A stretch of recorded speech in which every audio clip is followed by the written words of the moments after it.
तो कैसे हैं आप लोग। आज हम लोग ट्रांसफ़र ऑफ प्रॉपर्टी एक्ट का चैप्टर 1 स्टार्ट करेंगे, जिसमें मेनली ये जो वीडियो होगा आज का, इसमें हम लोग सेक्शन 1 और सेक्शन 2 को कवर करेंगे of the transfer of the property act. उसके बाद नेक्स्ट वीडियो में हम लोग इंटरप्रिटेशन क्लॉज को कवर करेंगे, जो कि इंपॉर्टेंट होता है मेंस पॉइंट ऑफ व्यू से। लेकिन जो सेक्शन 1 और 2 जो है, ये प्रीलिम्स के ये इंपॉर्टेंट सेक्शंस हैं, राइट। तो कुछ नहीं करना है, बस मैं आपको सबसे पहले डिक्टेट करूंगा कि सेक्शन बात किस बारे में कर रहा है, सेक्शन बोल क्या रहा है। उसके बाद आप कुछ मत करना, बस एक सेक्शन की रीडिंग ले लेना, राइट। आपको वर्ड टू वर्ड क्लियर हो जाएगा, आपको पता चल जाएगा कि ये सेक्शन बोल क्या रहा है, राइट।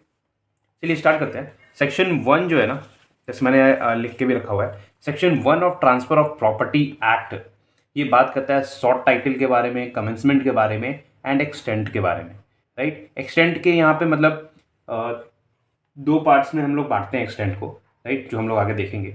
शॉर्ट टाइटल, इसको ट्रांसफर ऑफ प्रॉपर्टी एक्ट बोलते हैं, इसको ये शॉर्ट नाम दिया गया है। ट्रांसफर ऑफ प्रॉपर्टी एक्ट का कमेंसमेंट जो हुआ है 1 जुलाई 1882 को हुआ है, राइट। एक्सटेंट में मेनली ये बात करता है कि भाई ये जो है ना, it extend in the first instant to the whole of India, पूरे इंडिया पे लगता है, राइट।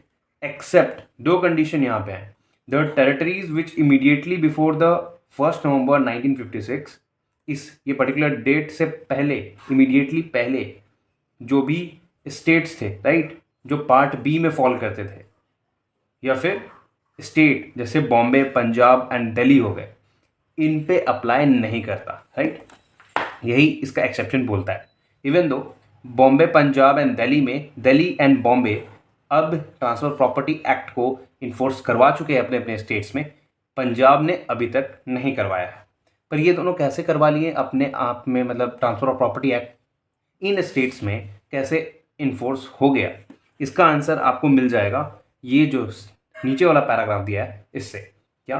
बट दिस एक्ट और any part thereof may by notification in the official gazette be extended to the whole और any part of the said territories by the state government concern. जो भी state government होंगी, concern होंगी, वो क्या कर सकती हैं, ट्रांसफर ऑफ प्रॉपर्टी एक्ट को होली या फिर एनी पार्ट उसका नोटिफिकेशन, ऑफिशियल गैजेट में नोटिफिकेशन निकाल के उसको इन्फोर्स करवा सकती हैं।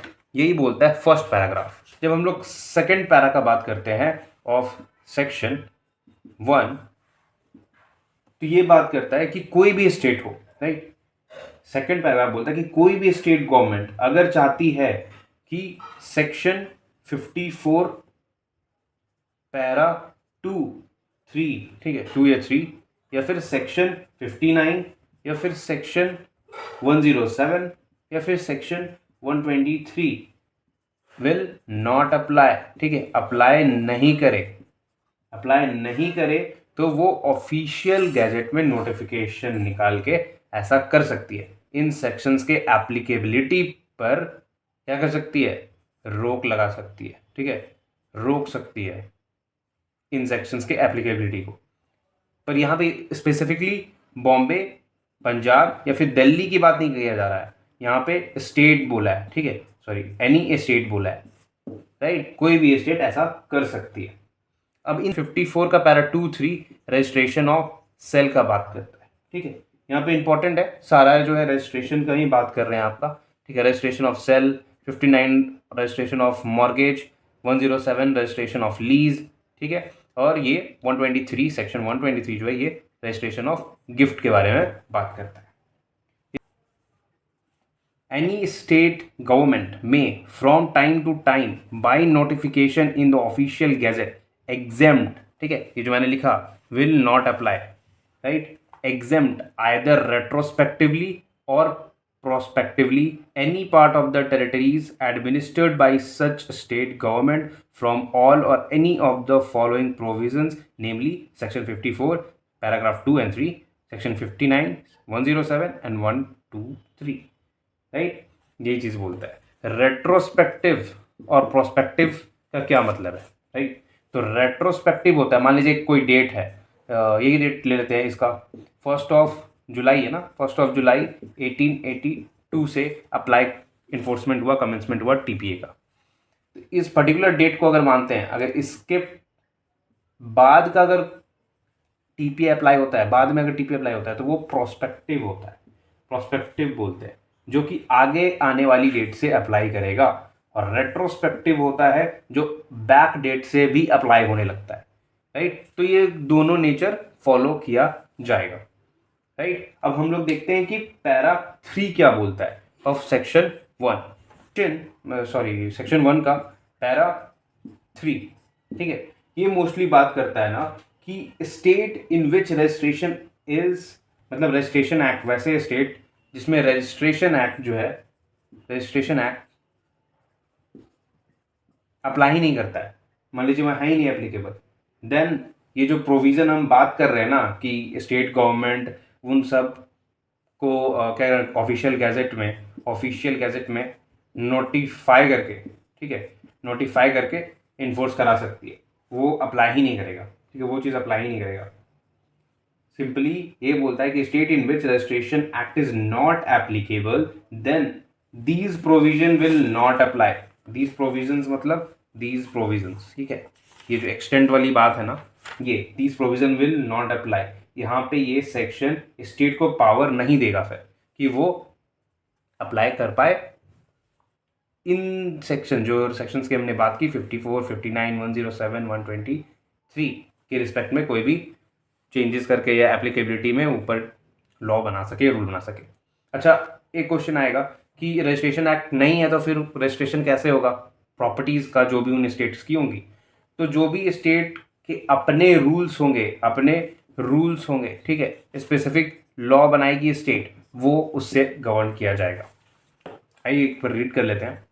Notwithstanding anything in the foregoing part of this section, section 54 paragraph 2 3 and section 59 107 123 shall not extend नहीं करेगा, shall not extend or be extended to any district or trace of country for the time being excluded from the operation of the Indian Registration Act। अगर वो exclude हो जाए from the operation of Indian Registration Act 1908 under the power conferred by the first section of that act, ठीक है, मतलब इसमें दिया है रजिस्ट्रेशन एक्ट में वो पावर दिया है और अदरवाइज, ठीक है। तो यही चीज़ बात करता था सेक्शन 1। चलिए अब हम लोग देखते हैं सेक्शन 2 ऑफ टीपीए।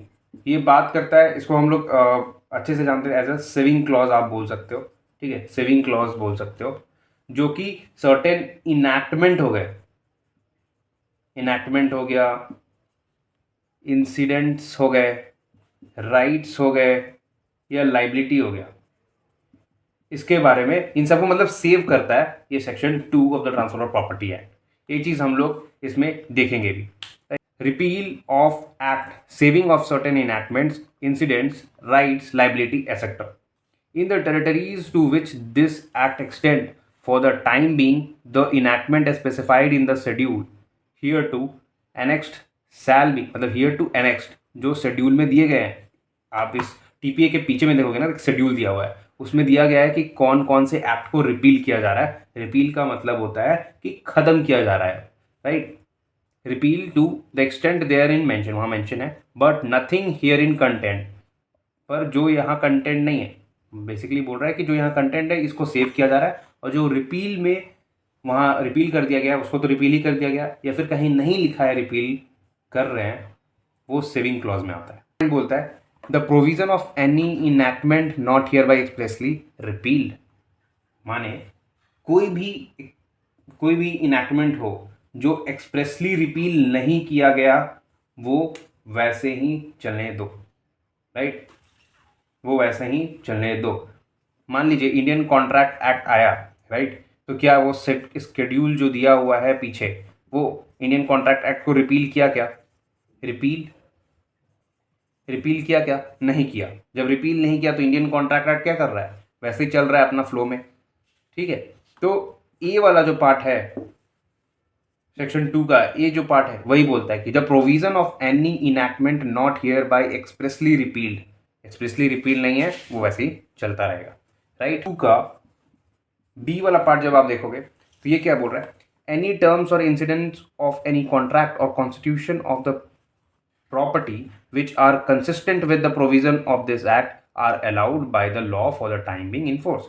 बहुत ही सिंपल बात बोल रहा है कि कोई भी मान लो टर्म्स है, राइट, कोई भी टर्म है या फिर इंसिडेंट्स है।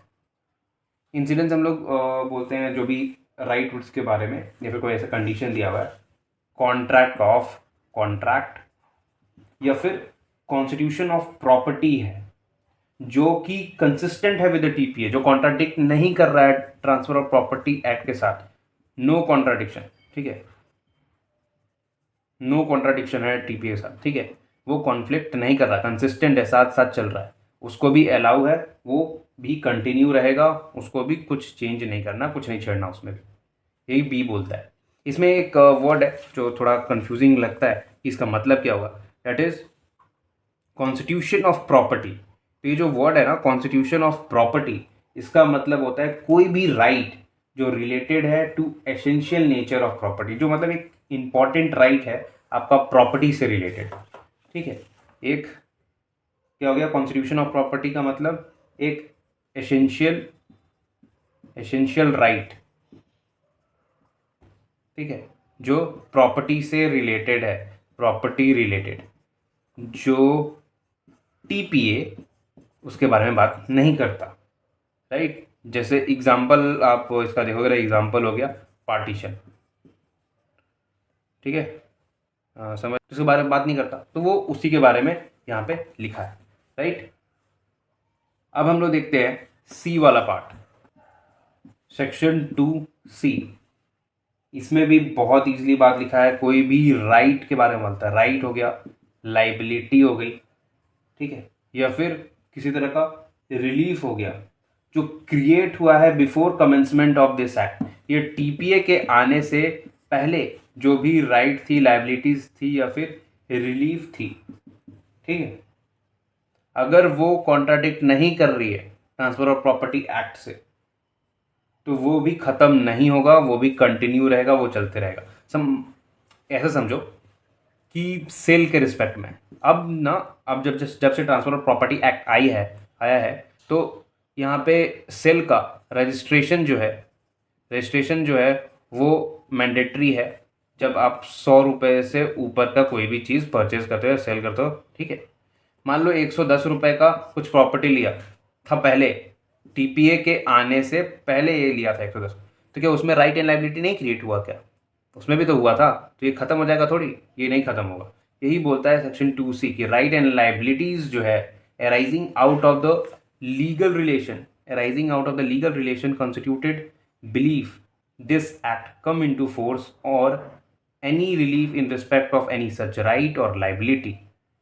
बस ज़्यादा दिमाग नहीं लगाना आपको इसमें। सेक्शन 2D लास्ट सेक्शन है, मतलब सब क्लॉज है इसका। ये एक तरह से सेविंग क्लॉज बताता है, जो कि बात करता है about the transfer by operation of law. ये बोलता है ना, transfer by operation of law, TPA तो भैया गवर्न नहीं करता है। टीपीए क्या गवर्न करता है? Transfer by act of parties से गवर्न होता है टीपीए। तो इस पे तो बात नहीं करता टीपीए, लेकिन इसका एक्सेप्शन ये है एक्सेप्ट सेक्शन 57 और जो चैप्टर 4 है ऑफ टीपीए, इनको छोड़ दिया जाए तो इसके अलावा transfer by operation of law पे बात नहीं करता टीपीए, राइट। और जो ये नीचे लिखा है ना, and nothing in second chapter of this act shall be deemed to affect any rule of Mohammedan law। और बोलता है कि चैप्टर 2 जो है ना, ये मुस्लिम्स पर एप्लीकेबल नहीं होगा या फिर मुस्लिम्स लॉ पे एप्लीकेबल नहीं होगा। इसका मतलब क्या है कि पूरा का पूरा चैप्टर 2 ही अप्लाई नहीं करेगा मुस्लिम्स लॉ पे या फिर मुस्लिम्स पे? नहीं, बिल्कुल नहीं। ऐसा बहुत ज़्यादा कंफ्यूजन क्रिएट होता है।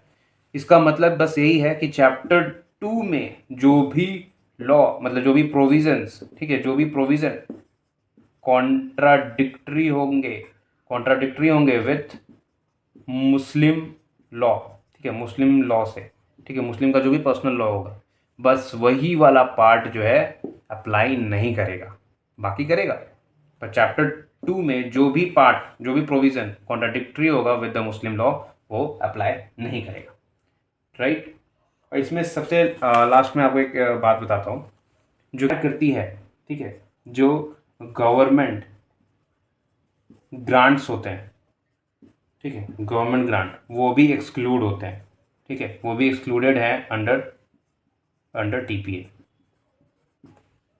क्या बात कर रहे हैं, जैसे मान लीजिए गवर्नमेंट जो है रोड बना रही है, राइट, रोड बनाने के लिए लैंड एक्वायर करती है,